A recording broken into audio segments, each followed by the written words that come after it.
Y en la Florida hay reacciones a esta reapertura de embajadas en Washington y La Habana. La mayoría del exilio cubano rechaza la eventual apertura de un consulado cubano en Miami.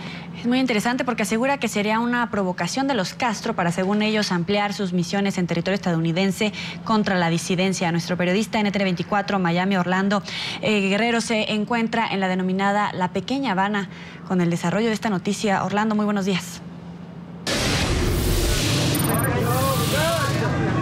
Muy buenos días, precisamente estamos en la Pequeña Habana para medir un poco el pulso, como usted decía, sobre lo que significa para la comunidad cubana, principalmente radicada aquí en el sur de la Florida, esta noticia a nivel internacional, la apertura de embajadas entre Cuba y los Estados Unidos. Nosotros estamos generando la señal desde la Pequeña Habana, en el Café Versalles, un sitio tradicional de encuentro para los exiliados cubanos. Para ser honesto, muy poca presencia hoy, por lo menos, de representantes de las organizaciones del exilio, aunque se calcula que después de las 10 de la mañana, hora local, todos ellos estarán aquí dando a conocer sus opiniones. Hay expectativa por lo que pudiera representar para el pueblo cubano que está aquí en el exilio, pero también para los cubanos que están en la isla. ¿Qué significa en realidad esta apertura de embajadas y este cambio diplomático entre las dos naciones? Y precisamente para hablar del tema, Ramón Saúl Sánchez, líder del Movimiento Democracia, muy buenos días y gracias por estar con NTN 24. Se habla mucho a nivel internacional de apertura de embajadas, de presencia de diplomáticos, pero eso en el papel, ¿en qué se traduce para el pueblo, para ustedes como exiliados o para los cubanos que están en la isla? Buenos días. Bueno, ante todo, buenos días a América Latina y el resto del mundo que escucha a NTN 24. Bueno, hoy, como cualquier día en que dos enemigos se hacen amigos, pues todo el mundo celebra. Hoy la dictadura de Cuba se ha abierto a los Estados Unidos. La pregunta es cuándo ese gobierno se va a abrir a su propio pueblo. Desgraciadamente, lo que hemos visto desde el 17 de diciembre en que se anunció la nueva política, hasta el día de hoy, internamente nada ha cambiado para el cubano. La desesperanza continúa siendo el pan de cada día. El gobierno de Cuba continúa golpeando a los opositores, a las damas de blanco, a los disidentes, y la división familiar continúa incrementándose. De hecho, la desesperanza ha incrementado en un 120% el éxodo de balseros desde Cuba hacia los Estados Unidos. Así que queda todavía por ver el resultado en lo práctico de que dos enemigos se hayan hecho amigos en el día de hoy.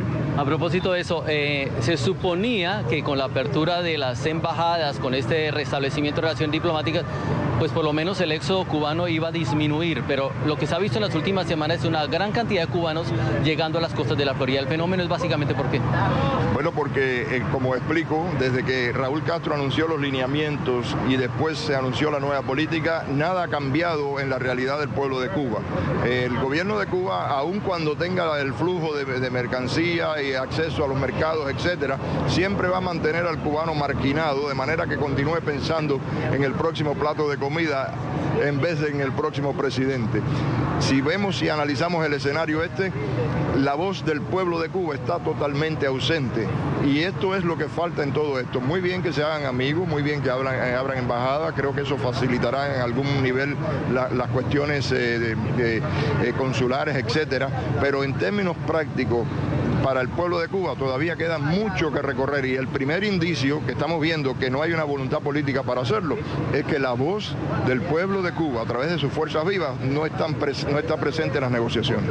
Finalmente, Ramón Saúl, ¿qué pasa con los derechos humanos? Porque se suponía, o por lo menos una de las condiciones que ponían ustedes como organizaciones del exilio, es que ese tema, antes de que se restablecieran las relaciones diplomáticas, fuera aclarado, puesto sobre la mesa, pero ¿hay algún cambio hoy?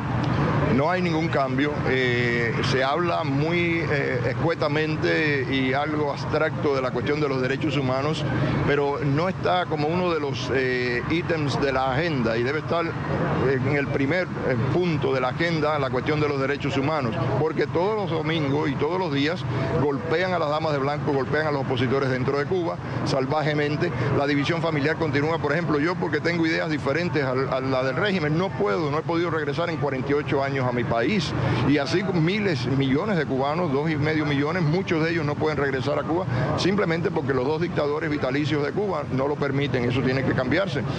Las necesidades perentorias que tiene el pueblo de Cuba tiene que abordarse. La división familiar, la industria que han montado con la división familiar.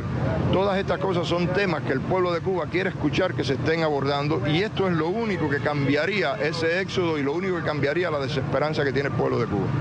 Ramón Saúl Sánchez, líder del Movimiento Democracia, muchísimas gracias por estar con nosotros. Gracias, Orlando. Bueno, es básicamente la percepción que tienen precisamente los líderes del exilio cubano aquí en la ciudad de Miami. Hacia las 10 de la mañana varias organizaciones se reunirán aquí en este sitio.